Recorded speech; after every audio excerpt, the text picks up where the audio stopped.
Yeah, be careful with it. Chili in here. Oh, I was going to put two up. All right. Good evening, everybody. I'll call the village board meeting to order. Would the clerk please call the roll? Trustee Gus. Here. Trustee Jensen. Trustee Miller. Here. Trustee Sittig. Here. Trustee Wells. Attorney Frollo. Here. Mayor Hooker. Here. And Clerk McDonald is present. All right. If you would all rise and join me in the pledge. I pledge allegiance to the flag of the United States of America and to the republic for which it stands, one nation, under God, indivisible, with liberty and justice for all.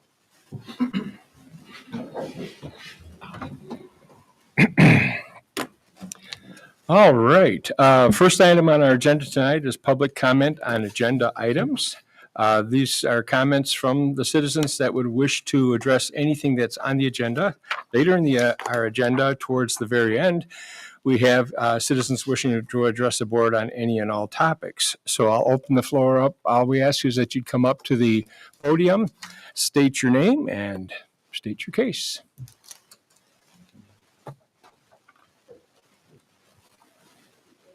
It's delayed to be here this evening. I just want to come and share with you a little bit. I know that you are contemplating having senior housing complex. I just want to first thank Rob Anthony and all of the hard work responding to it. I've been a design function supervisor my entire life.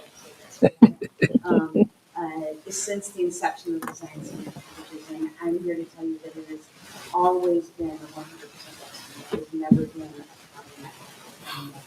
It's so rewarding, and we have the deals down there, go down there for some meetings, a number of different things and relationships. And I'm really excited at the concept of having something like that in each park. And today I had a Red Hat truck, and probably a fourth of the members are from the park and shared with them this week. And all of them are so excited at the idea that there might be something that when everybody's at their house, that they could actually move into it. And I submitted a little video testimony from one of my seniors in Carmel House that actually lived in the park for over years, and she's in Carmel House now. And she said had there been something like this for her, she would have needed to do it. And so she's really excited for the idea of it. And I just want to do it. All right. Thank you. Anyone else? Okay.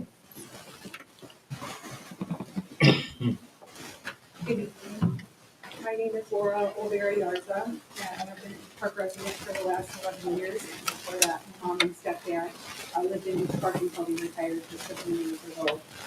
We live right off of Harper, and York House is down the street from the Post Project, where Harper Electric was in the corner, and my nephew's still across the street from Christian Academy.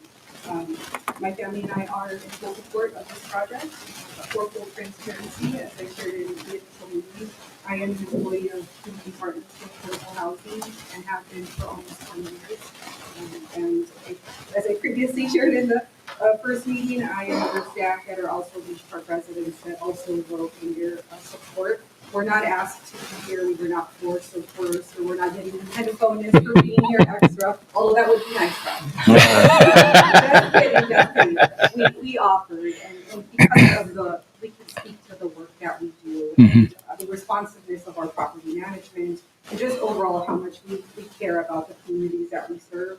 I myself have the privilege of helping educate and guiding home buyers on the home ownership process, as well as working with existing homeowners to help preserve their home ownership, which frankly, as I'm sure most of us can relate, is just getting harder every day. Yep.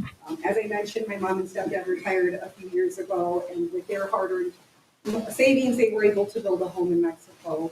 And one of the reasons they felt the need to do that and retire there is because they knew the cost of living compared to here obviously was no match with their new lower incomes of Social Security and small pensions. They just would not be sustainable.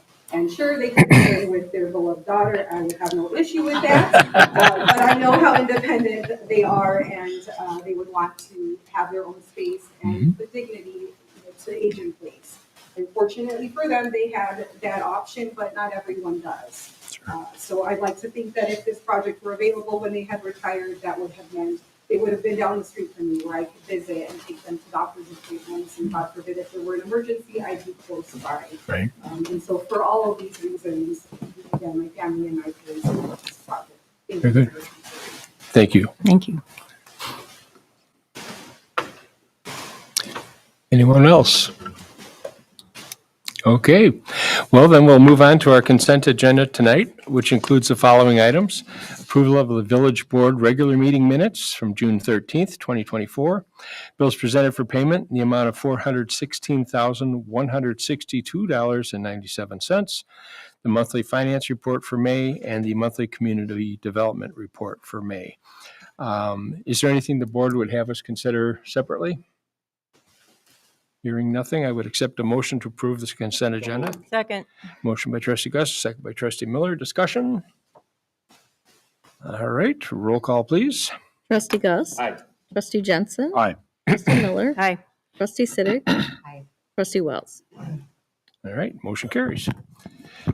Moving on, I have the pleasure tonight in my mayor's report of recognizing someone that has given many years of service to the village. Initially, I believe initially as a trustee, and then as a plan commission member, and ultimately as our plan commission chairman. Jane Ochoa has been in the community forever. She was a teacher here in the Beach Park School District. She has been very attentive in her duties as the Plan Commission chairman, always communicating and always checking in.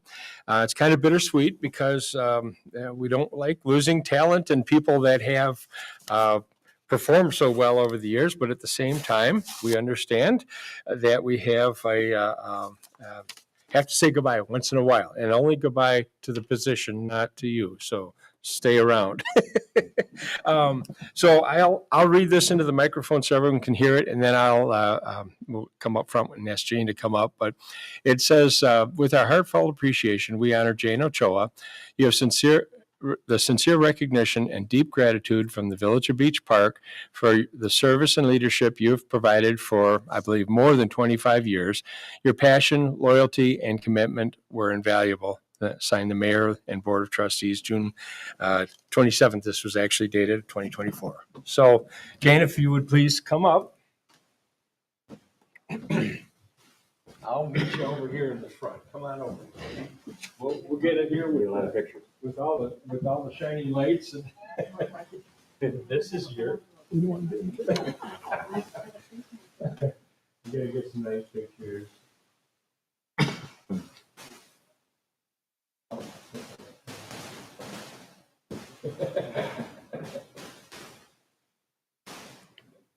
And there's a little something in here for you and Randy to enjoy as well. So thank you again.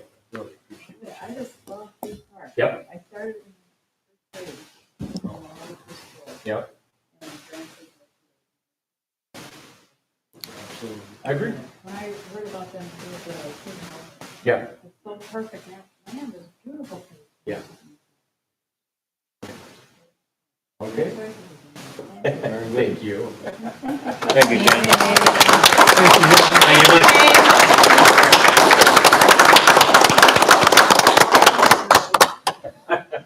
Part of each part too. Darn right. Thank all of you so much. It's been a joy. Thank you, Jane. Thank you, Jane. Jane, you're an amazing chair, and we appreciate all that you've done for the village over the years.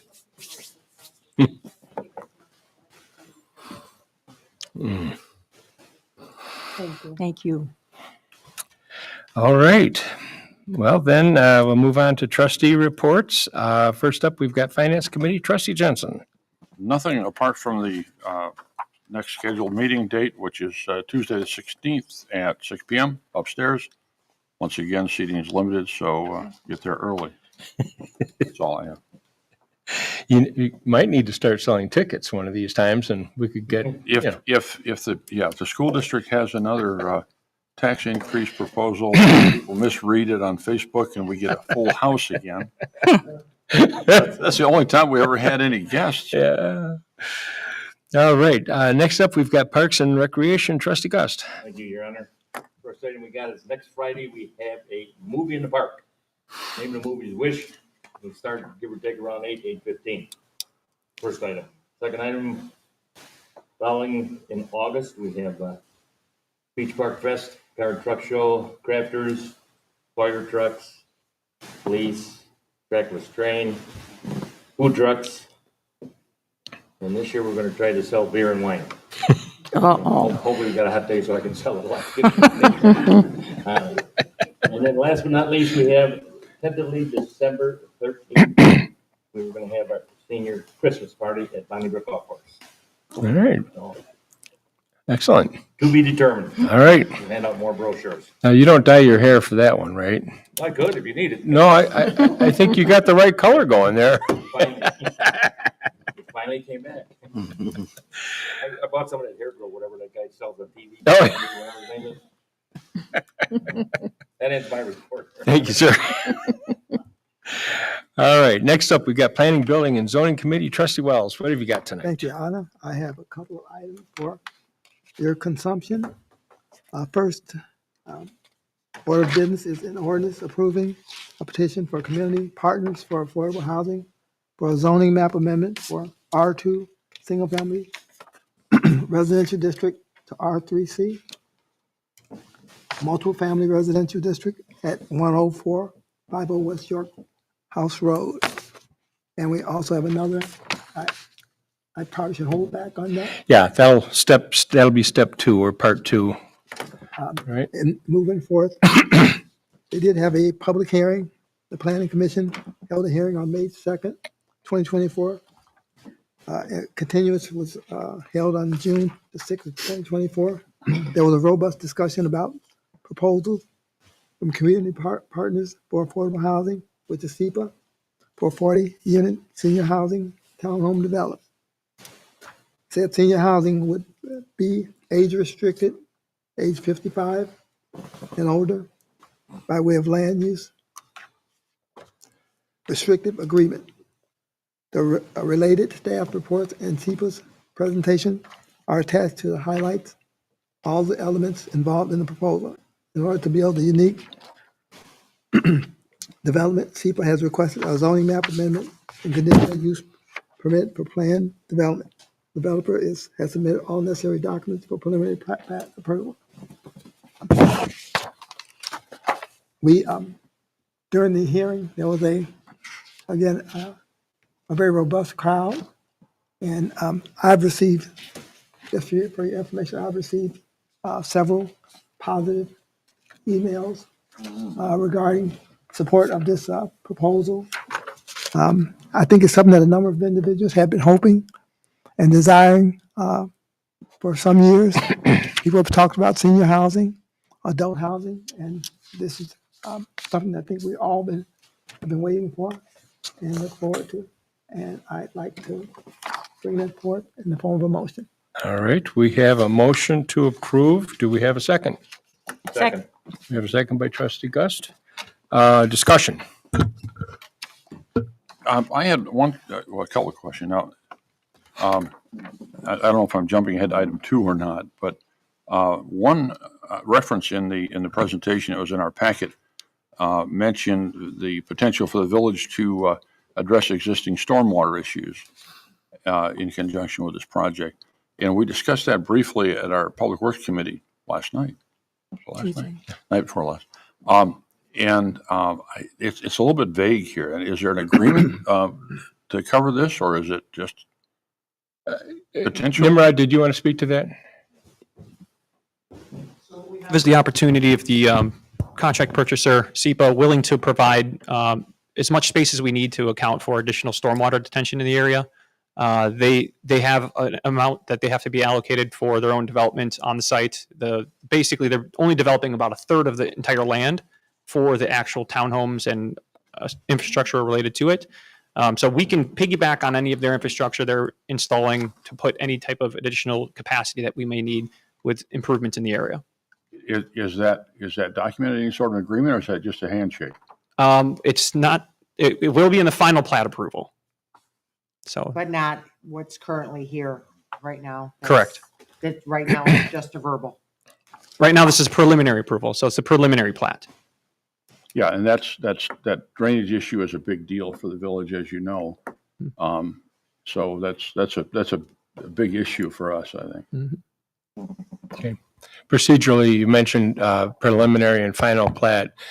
Just to refresh the board's understanding of the process that we're in the midst of, this is the preliminary plat approval to allow them to proceed to final engineering, final design, final everything for that final plat. So there may be small refinements, but the bulk, et cetera, is set with this. Am I? That is correct. Yep. Okay. And will It should be in this then return to the substantial. board for final? The or not? approval will be in substantial conformance with the preliminary approval. So there will be, obviously, with any engineering, there'll be updates as needed. But is that approved administratively or by the board? The updates will be prior to the final plat approval. So you will receive that prior to final plat approval. And that comes The back to village the board board. comes to, yes, Yes. it comes to the village board for the final. There'll be another ordinance coming your Yes. way with final. Okay. plat. Correct. And one other question is, having no experience with this kind of development, it restricted to senior 55 and over, I think, and income also limited. And I got a copy of a document here that Nimrod provided, a tenant agreement. I saw nothing mentioning house guests or, the grandson who got kicked out of his house that wants to live with grandma and grandpa in the senior living facility. So I'm wondering how that's policed and by CEPA. Sure. We could go one or two ways with that question. Did you have an initial? I do answer? have yeah. So there's a LURA. It's a land use I restricted saw agreement. both those documents. And so within that, it restricts the age to being 55 and older. Right. And so that's the primary governing document. It's basically covenants put onto the land. Pardon me, but I thought that's the primary tenant, but what about a house guest? Is that addressed? And so at all? the lease agreement itself explicitly names the individuals for whom that can stay at the property. And if anyone is found to be there, whether they're over 55 or under 55, they would be dismissed from the property. They would be asked to leave. And I guess Well, how is Rob- that legal? Because I didn't read that in any of that paperwork. I did not read. So a tenant that is 55 and over that is signing this lease agreement, how would that be legal to say that they could not have a family member below the age of 55 living with them? Rob, did you want to, or one of your team? Yes. Thank you. It just simply states the tenants. Yeah. So, explain the leasing package of information, so that includes the lease agreement in addition to CEPA's own policy. Thank you, Mark. Thanks, Mark. So in addition to the lease agreement, there's also SEPA household policies, if you will. That's a part of the leasing packet that include, that should have been, if not, it should have been. If not, we can definitely provide that information to you. So in addition to that, there's also the LURA, which is, to Nimrod's point, a covenant that is recorded onto the property. So both those documents will essentially give us the tools that allows us to enforce the age restriction. And so in terms of the unit itself, only individuals who are actually listed on that lease are the ones that should be occupying that unit, living in that unit. If we are informed that there's someone that is residing in that unit that is not, one, meeting the age requirement, and two, not listed on the lease, then that is a lease violation. Okay, but it's not to say that the tenant under your terms cannot have somebody else living there as a family member. So they How cannot, I'm if that's, understanding yeah, so if that family member is 55 years and older, and is actually listed on the lease agreement, then yes, they will be part of the household. But if they're not identified and listed on that lease agreement and does not meet the actual age and income restriction, then that's a lease violation. Yeah, I would love to see a copy of that. I believe the lease agreement was provided as well as the LURA. Yeah, but no, the additional covenants that he had mentioned. That's the LURA. Yeah, that was provided.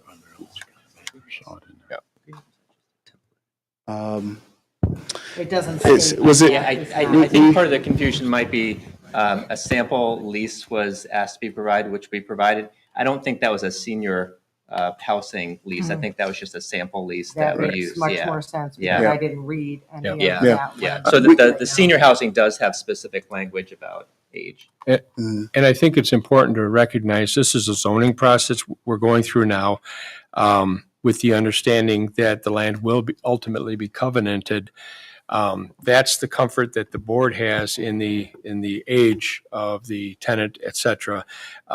The management and the method of management does fall back to SEPA and their managers, but they also are under the umbrella of, I assume, HUD and or IDA or the bank who's financing the project, and so they've got a lot of eyes on top looking down, as well as the village looking in from our angle as well. So, I have one more on that same topic, if I may. sure. Do you make allowances then for short-term visitors?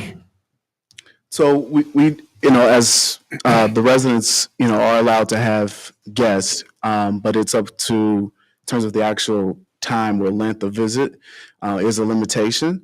I don't recall the exact timing on that, but that should also be in the leasing packet as well. Well, and that seems reasonable. I Mhm. wouldn't want to see, long-term, indefinite visitors. Right, absolutely. They don't meet the criteria. Absolutely. And again, that's a part of our policy as property managers and landlords as well. We want to make sure that whoever is living in the unit is actually, the individuals listed and identified on our lease agreements. And this will be managed by SEPA, not a third party, right? Correct. Okay. Yeah, I have another question along these same lines. So you mentioned the property manager, but that's not going to be 24/7 on-site person, correct? No, it won't be 24/7. So we will have someone on site during normal business hours. Okay. In the cases of emergency, we do have a 24/7 hotline that our tenants can call Okay. in cases of emergencies. So back to the hypothetical grandkid that comes to live with grandparents, and I just wonder, how is that handled if say it's an end unit all the way at the end of the cul-de-sac, and a lot of people just mind their own business, they don't pay attention. Is there some kind of an inspection process that happens? Absolutely. So we do engage in routine inspections of our units. One, to your point, to just check in and just make sure that the units are in quality condition. On and the that- inside? On the inside, as well as on the outside as well. And then two, it allows us to actually get to observe and see what's happening inside of the unit. And so that happens monthly, quarterly, and in some cases semi-annually. And it's also tied to the mayor's point, our regulations that we have to be compliant to. And so it's in our best interest to always inspect the units as frequently as possible to ensure that, one, the conditions of the units are upkept, and then two, that tenants are actually following the policies that they've agreed on at the point of lease up. Okay, thank you. And if I may And add, I Did you just want wanted- to? And our council had some additional. You had asked about legality of this kind of an age restriction. State statute specifically recognizes the legality of this type of an age restriction. And it's in the Illinois Condominium Act to start with, although these aren't condominiums, but it's called out. You can have a 55 and over community, and that is not a violation of anybody's rights. It's not deemed discriminatory, provided it's done correctly. And regarding the LURA, that's not done yet, but it is a condition of the ordinance. Yes. And it's subject to the village's approval. Yes. You can put, if you want it, in the LURA, the village having the right but not the obligation to enforce the age restrictive covenant if it's not being done correctly. I'm not sure you want to take that on, but you certainly have some latitude in what goes into that LURA. And what kind of teeth do you build into that? The zoning, it would be a zoning violation. This is being approved as an age restricted community. Right, I understand. And it's a zoning violation. There are penalties. You'd have to go to court. Penalties for violating the zoning code, which might include an injunction To stop them. Yeah, it's not like a conditional use where you could revoke it at some point. No, Obviously. The horse is gonna be out of the barn. It's Yeah. gonna be a built development, but Yeah, you're right. not helpless in terms of enforcement once the LoRa is completed. I'm sure you don't want any kind of issues like that. Not at all. But, it would just be, to the mayor's point, it would just be another layer of rules and regulations that we must follow and enforce in terms of the age and income restriction. But legally, if grandparents are coming to this development, I do think that a lot of grown children and grandchildren do live with their grandparents nowadays. So that is not something that you would reject. That's something that you consider. They would not be Sign. permitted. It's not allowed. They would not be permitted to live with their grandparents. Yeah, they would have to, everyone residing in that household have to be, 55 years and older and income qualify. I have one more. One of your illustrations here mentions significant off-site work in construction. Are these prefab then? So they are modular units. I wouldn't say necessarily prefabrication. They're going to be built based on custom design, so based on the architectural design drawings that's being provided to the modular builder. But yes, they are modular units. So it's not like a Wausau factory, or where do they come from then? So we have a great relationship with Stratford Builders. They're based in Stratford, Wisconsin. They're our go-to modular builder. We've used them on several of our other kind of single-family modular home developments. In the immediate vicinity? Roughly, Stratford isn't too far from Beach Park. Yeah. I've actually communicated with them. They've reached out to us over the years. Our building codes do allow for modular construction as long as they meet the current codes. And so they have actually got inspectors in-house that are certifying the electric and the plumbing and mechanical systems that would be prefabbed. And then, of course, we inspect once it's in place. And So we have no concern about meeting our code or BOCA or whatever? they know the codes. They probably are better prepared to the one thing I will say to the positive on a modular construction is they're built inside. The lumber's inside, they use frames and racks and lay everything out, and it's put together the same way they build it on site, except it's not getting rained on every day. It's not getting, when it leaves the factory, it's basically weather tight. And so it's built out of the same materials, it's built the same way, has shingle roofs, all of that. So I've been an advocate for this type of construction, just seeing, you go out and see a stick-built house now, you may not like what you see. So, other questions? Yeah, but you have a few more things, Sure. really. And I'm glad that was brought up, because I did want to find out, I was concerned about the quality of the materials that you're using. And of course, if you were to be able to put a number out there, the quality of the instruction or the construction, how does those units stand up on a Richter scale, if you will? So if that scale is Mobile home quality, where 1 out of you don't 10, have to worry, quality. so I would give it 10 out of 10. So, what's the beauty of the modular product is that because they can custom make the units based on our specifications. And so in terms of the exterior facade materials, we're looking at everything from masonry to hardy board to a variety of high quality exterior finishes. So there isn't any type of discounting, if you will, that happens when it comes to the design of our units. That's also another point of regulation, if you will. IDA has their set architectural and construction standards that we have to abide by. But just separate of that, we pride ourselves as a developer for developing high quality homes that people take pride in and want to live in. Our goal is to, when you look at the finished product, we want people to say, wow, this looks amazing. I wish I could live here. Yep, and these are built on a slab. So there will be some crawl spaces. I think so. Part of the requirement for the modular product is that each unit has to have a small crawl space. Okay, and I'm glad trustee Jensen brought up the stormwater issues over there because that is a huge one for me. Mhm. And obviously something has to be in writing. I just can't do a verbal and a handshake on that. There's some issues over there that really need to be addressed, but you had mentioned, somebody had mentioned that a third of that property is being developed, but you're purchasing the entire property. So so the total site is about, blank, I want to say 18 acres roughly, plus or minus.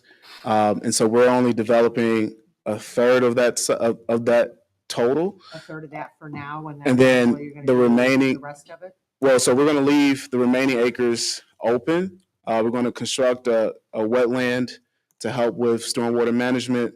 And then we're willing to work with Nimrod and the village staff to identify other areas on that site to help mitigate the stormwater issues that you're discussing now. To clarify your, 40 units is the max you're doing on Yeah.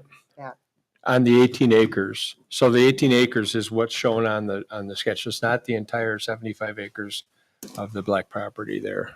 Okay, so that's why I'd asked, and he had Yeah. to answer, are you purchasing the whole entire parcel of property or just that section of property? So we're looking to purchase this property first and foremost, and then The whole entire 75 acres? the whole total, I think it's total of 69 acres in total. We haven't entered in conversations about potentially securing those additional acres as well. Okay, so eventually you would like to put more of these units and put those on. So we haven't made that decision just yet. Our focus is on the 18 acres. I think anything that will come into the future is open for discussion. But our primary focus right now is to do the 40 units of senior independent living, 55 years and older. Okay, thank you. And that's all you have under contract at this point is the 18 acres.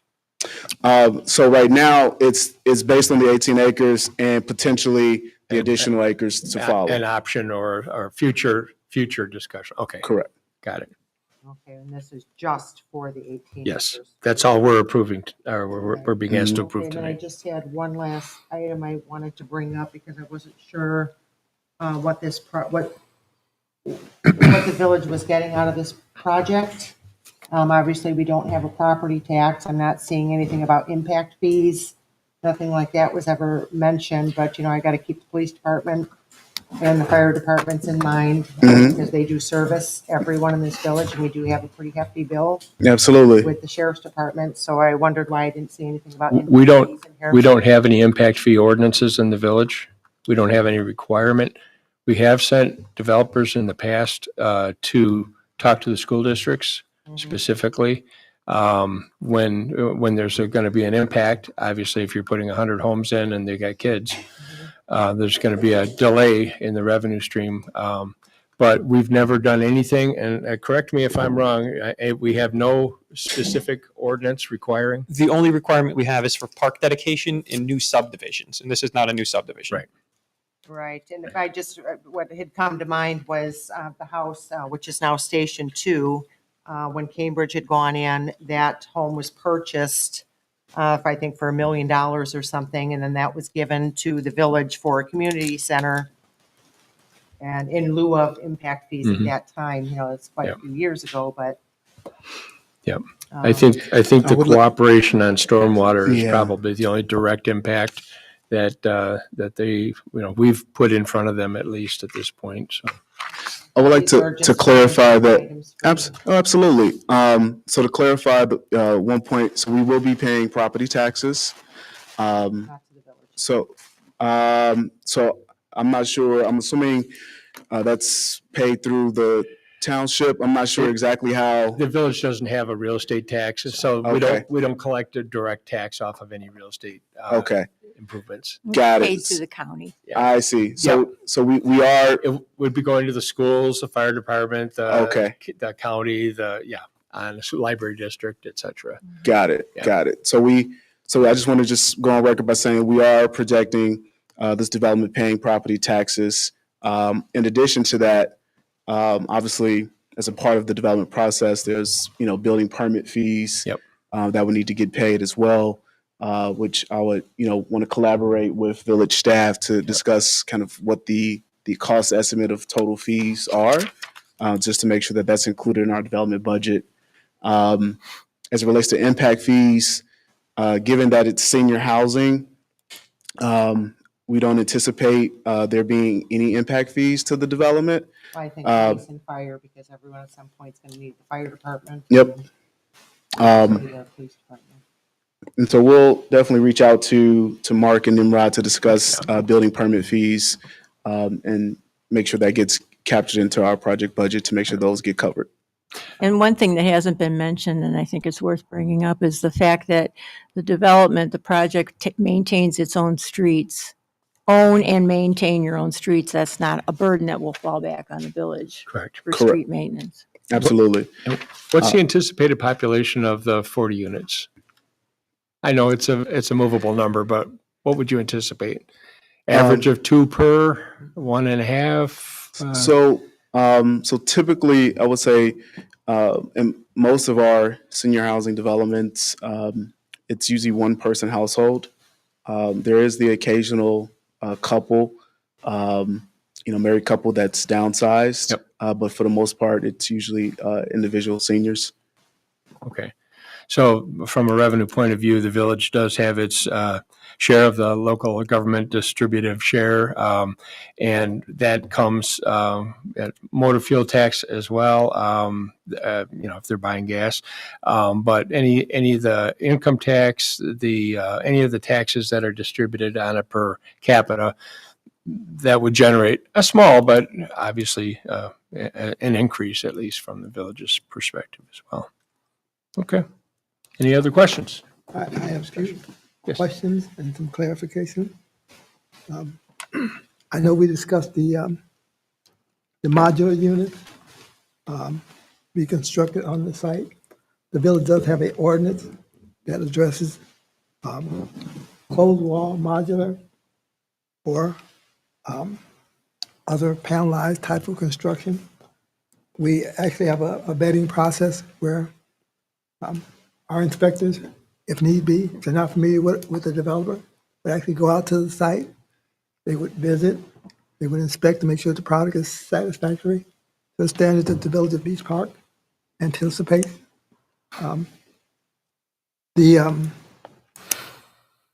As Mayor John indicated, modular homes have been around for a long time.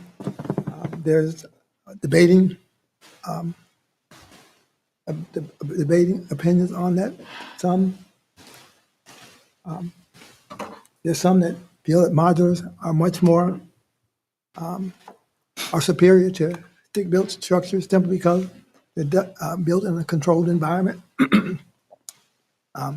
where you're not affected by the elements, the temperatures, other factors that might come into play. That in many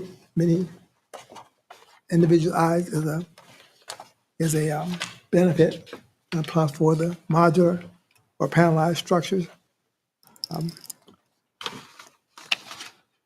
But if you get a good developer, modular homes they do well. I've actually dealt with Stratford Homes for a number of years. They're a well-known company, been around for a while. And the quality was, when I dealt with them, was satisfactory and above average. So I don't think there's an issue with that unless they change some of the crews. I did have a question regarding inspection. By it being a private development, I'm just wondering how code enforcement may or may not be affected as far as the property is concerned. I wasn't sure how that, being a private development, is there any differentiation as to how that would be as opposed to just other parts of the village? Code enforcement, meaning just general property maintenance, that type of thing? Yeah, just general. After construction, just upkeep and the like. Or violations. Right. Well, that's a good question. Well, you don't have the right to go you don't have the right to go into an apartment as the village unless we get some evidence, meaning someone called us and said, there's a problem here. And we can knock on a door and ask someone to let us in. If they say no, we would take that, whatever evidence we have to court and get what's called an administrative search warrant. And the judge would give an order to allow someone to go in to inspect. But So- exterior visible. Exterior visible, that's different. Yeah. That's like plain view. That would be You our can see normal it. procedures. Right. That'd be typical after normal. Correct. procedure. Yes. You can see that from the outside. Yep. But to get on the inside, you'd have to be let in. Yeah. Similar to it would be in a normal case. Yes.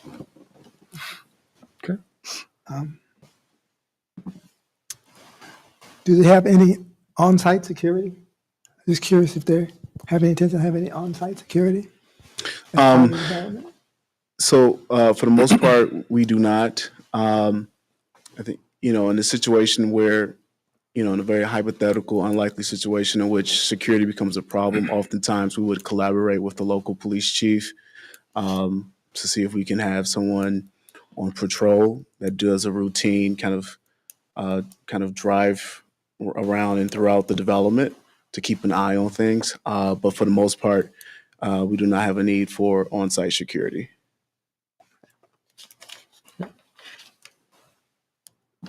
And I had that trustee Wells just, you had mentioned that you did not have 24/7 manager on site. Why is that? That's just cost and overhead. I mean, to be honest, it's very much an excessive operating expense to have. I would say excessive and then also unusual as well to have a 24/7 on-site property manager. Typically, what you'll see is that with other developments where there is an on-site property manager, that person is usually there during business hours and accessible 24/7 in cases of emergencies. So if there's a busted plumbing pipe or something like that, where a tenant needs to, have an issue that needs to be addressed right away, there's a call-in number that they will, use to call the property manager and have a maintenance technician come out to resolve that issue.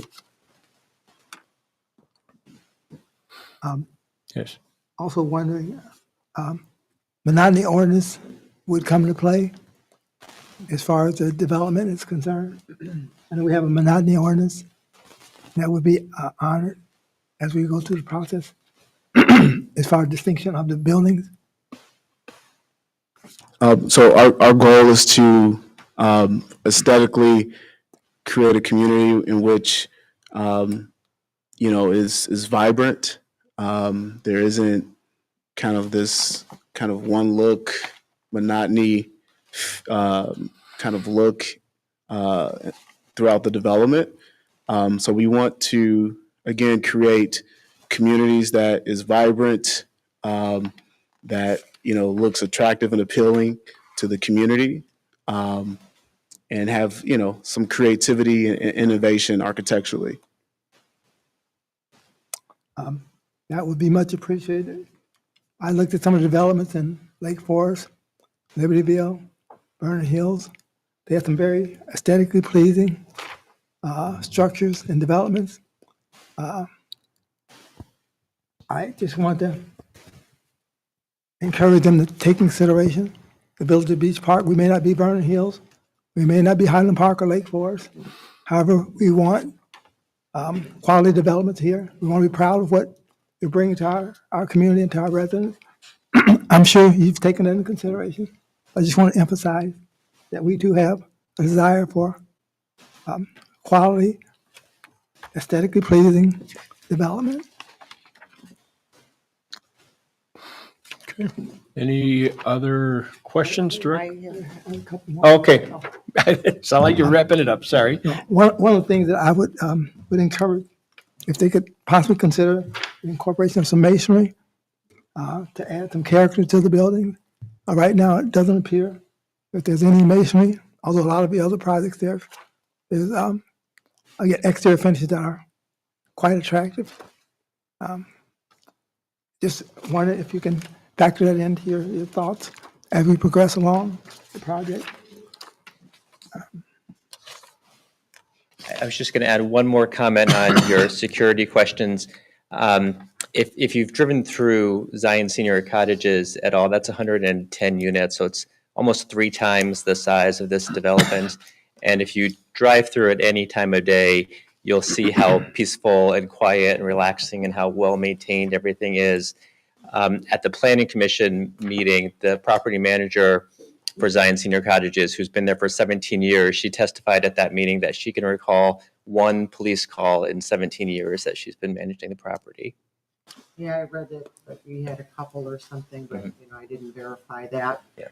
But that's actually very good to know.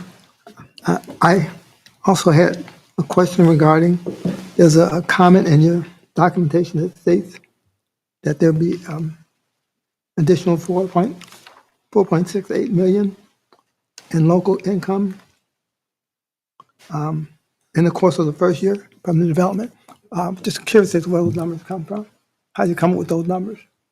Said, I'm sorry, Trustee Wells, you said that was 4.8 million Your coming. documents, yeah, you indicated that their estimates that the 4 rental units will add $4.68 million in local income I don't. in the course of the first year. Yeah, that was from the. I was just wondering where the numbers.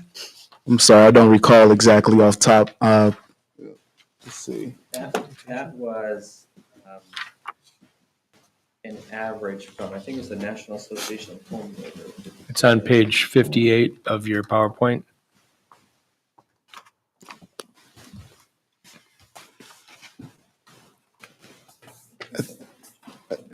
I think that might have been a national study that was done, but not necessarily specific to the development itself. So according to the National Association of Home Builders that conducted a study, they estimate based on the construction of 40 rental units, to your point, the 4.68 million in local income over the course of the first year, and just over 1 million annually thereafter. So we can provide that study for you to give that additional detail. It's actually linked. Well, I guess you probably don't have it live, but there's a link that we can provide. I think you have it in the PowerPoint. But yeah, so it looks at things like gases that are paid and construction workers going to the local food establishments and things like that. And it's a national average of the amount of income that's generated both during construction and then after that. Yeah, that seemed a little high. But that's the National Association of Home Builders study? Yeah. Thank you. Couple more.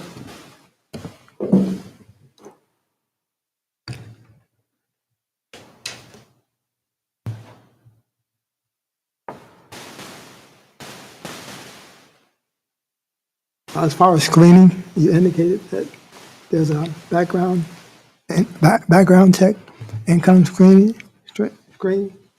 Are there any other elements that you use to determine the tenants? We also look, so yes, the full background check, so that's credit history, also eviction history, criminal background, and then we also verify their age and income as well. Would any of those factors nullify an individual, possibly, if there was something that was questionable in that Absolutely. process? Yeah, absolutely. So that, the intent of the screening is to make sure that we're, we're essentially approving applicants who are, quality, what I will consider A1 tenants, who, will value the place of residency, and also meet the actual regulations that we have to abide by in terms of age and income restriction. And that background, and I would say that will actually apply to all occupants applying to live in the household. Okay, thank you.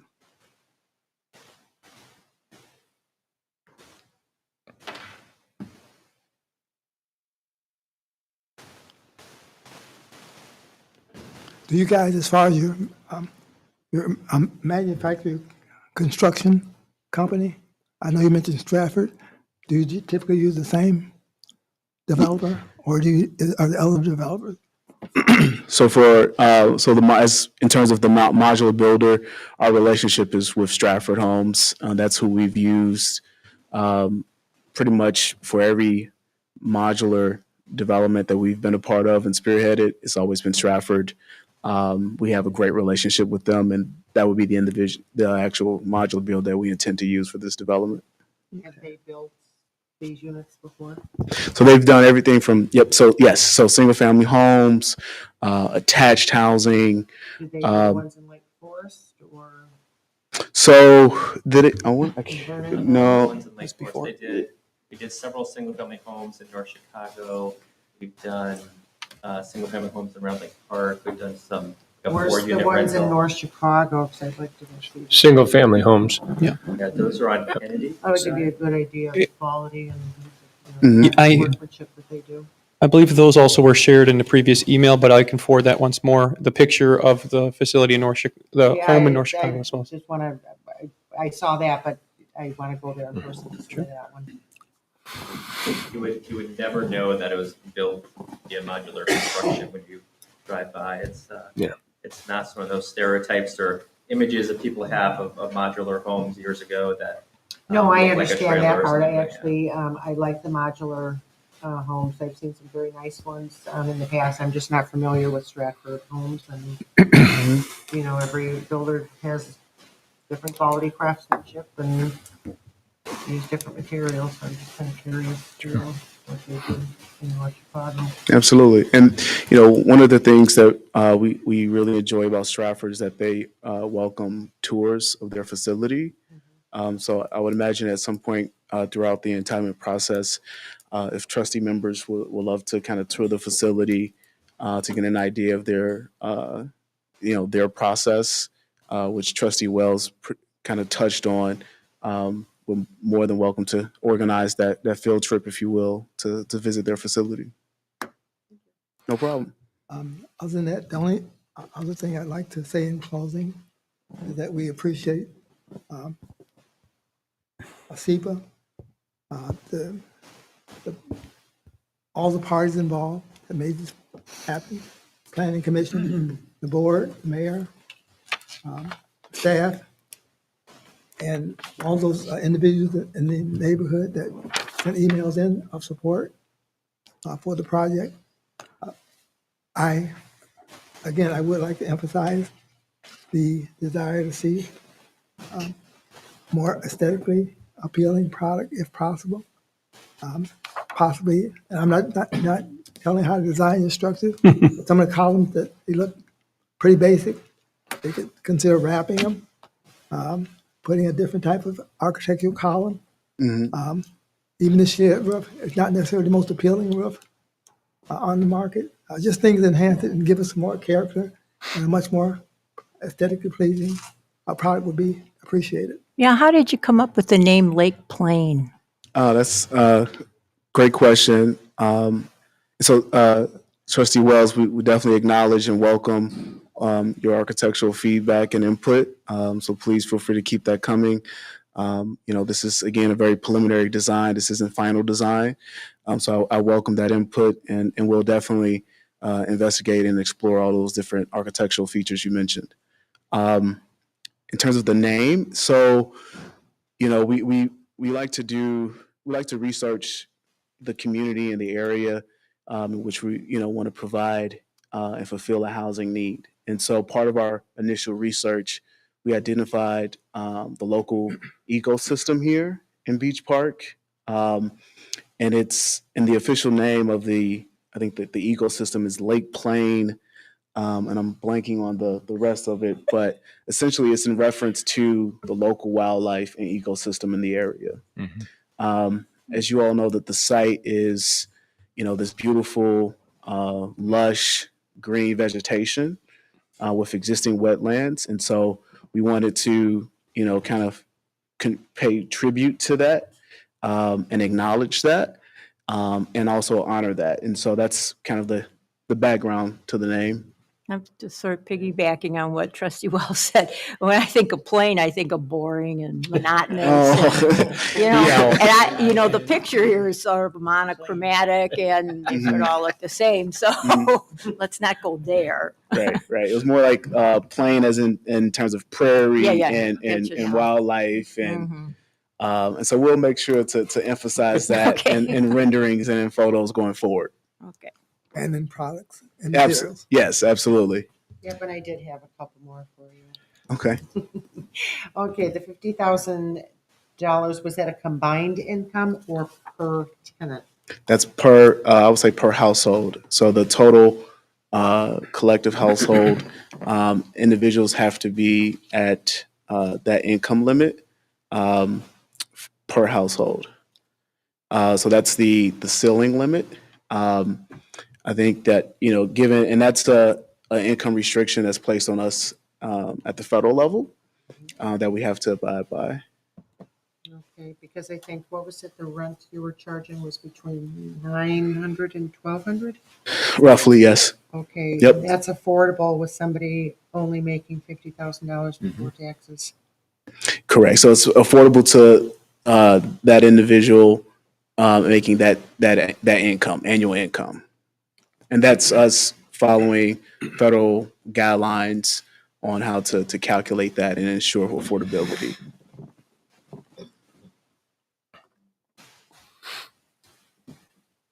I think that's all I had. Okay. Any other questions? Thank you very much for filling in the gaps for us. No problem. Thank you. For the sake of those like me that forget where I am from time to time, we have a motion on the table. Work here.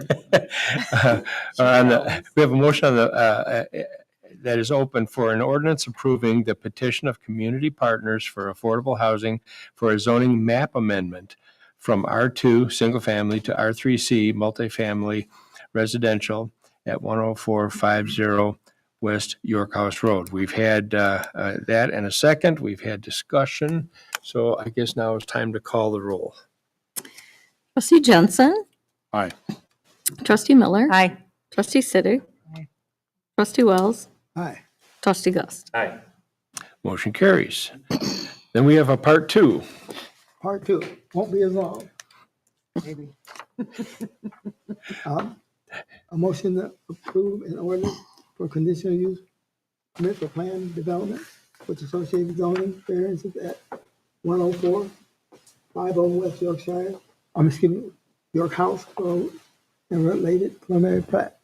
All right, we have a motion. Do we have a second? Second. We have a second by trustee Gust. Discussion, just for clarification, this is the actual conditional use and related preliminary plat. So we covered all of this pretty thoroughly. But any other discussion? If I just had one, was there, I don't recall seeing, was there can we be provided at some point with the map, the floodplain? You mean as far as existing? Well, yeah, I think they've taken that into their design. The engineers, of course, and stormwater management will all have their swing at that when it gets into the engineering and all of that. Staff, I have a assume, copy here too, if is anybody needs. comfortable that they're able to meet the requirements and, okay. Yes. All right. Well, then I ask the clerk to please call the roll. Trustee Miller. Aye. Trustee Sitter. Aye. Trustee Wells. Trustee Gust. Aye. Trustee Jensen. Motion carries. Very good. Well, we'll look forward to more soon, and we'll see that final plat and take it from there. Mr. Mayor, what's the development time frame? Do we know?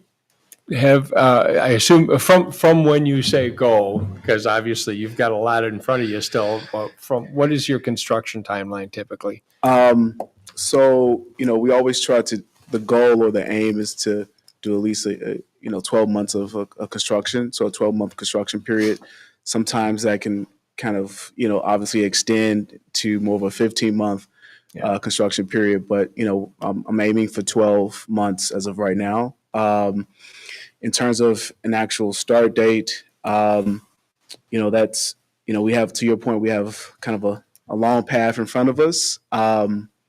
Ideally, I would love to start construction in the spring of next year. And so that's kind of the target goal tentatively at this time. Okay. Yeah. Very good. Thank you. Thank you. All right. All right. Anything further from your committee? No. All right. Well, Thank you. sure. Moving on, Public Relations and Intergovernmental Committee, Trustee Miller. Nothing tonight. All right. Public Safety, Trustee Sedig. I don't have too much, but other than I want to follow up with, how's the new CAD going on? Is everyone learning the new system yet? I'm only laughing because he's laughing. It's more difficult Good than the evening. last one, right? Well, the program itself is actually, once the system's all built in, as they're still building into with the village ordinances and the different contracts we run, state law and different things like that, they're still being built in the system. As we found, there's a lot of things that haven't been used in a few years. But as far as some of the other difficulties we've been having is getting the e-citations, which makes the traffic enforcement easier, and the e-crash. Having that work with the current ETSB systems that we have in our cars has been a little bit challenging. They're hoping to have that up and done by mid-August. I'm optimistic. And then as far as some of the concerns that were brought up at the last meeting about where the weekly reports and the monthly reports has been addressed again with IT without a definitive answer. I know the last one received was May 15th-ish. I believe was the last one I saw, which I believe is the same one that was sent to staff. Yeah. And I've inquired, and I've also included the deputy chief in that conversation. So hopefully we can get that matter resolved. But so still plugging along and learning. You're welcome. Anything else? Everything's good out there? Everyone's safe? Well, everyone's being as good as they can be expected right now. Yeah, 4th of Summertime. July is over anyway. Yes, yes. And as far as I know, everyone still has all their fingers and toes from the Yeah. 4th of July. So that's Just all a shorter garage or two, or yeah. a few houses here and there. Very good. You're welcome. Chief, do you have anything this evening? No? All right, that's all I have. Thank you. You're welcome. Thank you. Any report on behalf of Public Works? I'm going to talk a little bit about Public Works tonight. Lest the audience think that Public Works just rides around in their trucks all day and maybe picks up a branch here and there, I just share with you some stats from one of our monthly reports that we just reviewed. For example, in the month of June, the Public Works staff filled approximately 131 potholes. They trimmed and chipped approximately 108 right-of-way trees. They trimmed back several area intersections to improve visibility. And the most astounding thing was the big job they handled after that June 22nd storm. Yep. That I think just about anybody with a tree would have had debris in their yard afterwards. And they not only spent numerous hours, they spent numerous days. And they had we had to bring in, I think, extra manpower, from what I was told, to take down the fallen trees, the fallen limbs, and then the chipping. The chipping just has gone on and on and on. So much gratitude to the Public Works staff. We don't have a whole lot of them, actually, and they have a lot of ground to cover. So they do a great job for the village. Amen. Yep, that's it. Thank That's you. all I have. Thank you. Nothing to report from the TIF committee, as we have not met. Anything from staff, late breaking? Nope. All right. We have no old business. Is there any new business to come before this august body? I hear none. All right. Now is this time for citizens wishing to address the board about any and all things. I see people here still. We didn't put you to sleep, which is a good thing. Anyone at all wish to address the board? All right. We have a taker. My name's Roger Schwab. I've lived in Beach Park for over 25 years. I just wanted to say thank you too for the project going forward. I know there's a lot of big decisions on that part of it. I live literally 3 blocks away from it. So there's a lot of pros and cons. I get that part of it, but we really haven't had a project at all in how many years that we've been here. Obviously, we went from one extreme out there at Wadsworth and Green Bay Road. Yeah. But this one, I mean, think about it. We're 18 acres. We're going to develop 13 of it, right, with only 40 units. Yeah. I really think it's a great positive thing for Beach Park.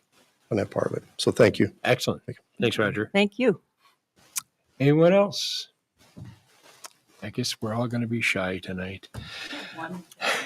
I know We- you won't be glad I'm here, but the property they're making to the senior housing, because I've been in East Park a long time, that used to be Black Bear Riding Stable. The whole area was ridden by the horses.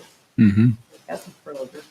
Mm-hmm. You rode ours there too, so. There you go. I wonder how many are buried there. Yeah. They're not dinosaur bones, just so you know. But that's why the farmers have been planting That's right. farm crops there for a long time, because it's so fertile. Mhm. You don't smell it, just smell the good crops for them. Right. All right. Mr. Mayor, in closing, I would like to also just thank staff again for all the hard work with bringing this project to fruition, and the developers of the project. I just want to thank them. It's long overdue, and we appreciate it. Yep.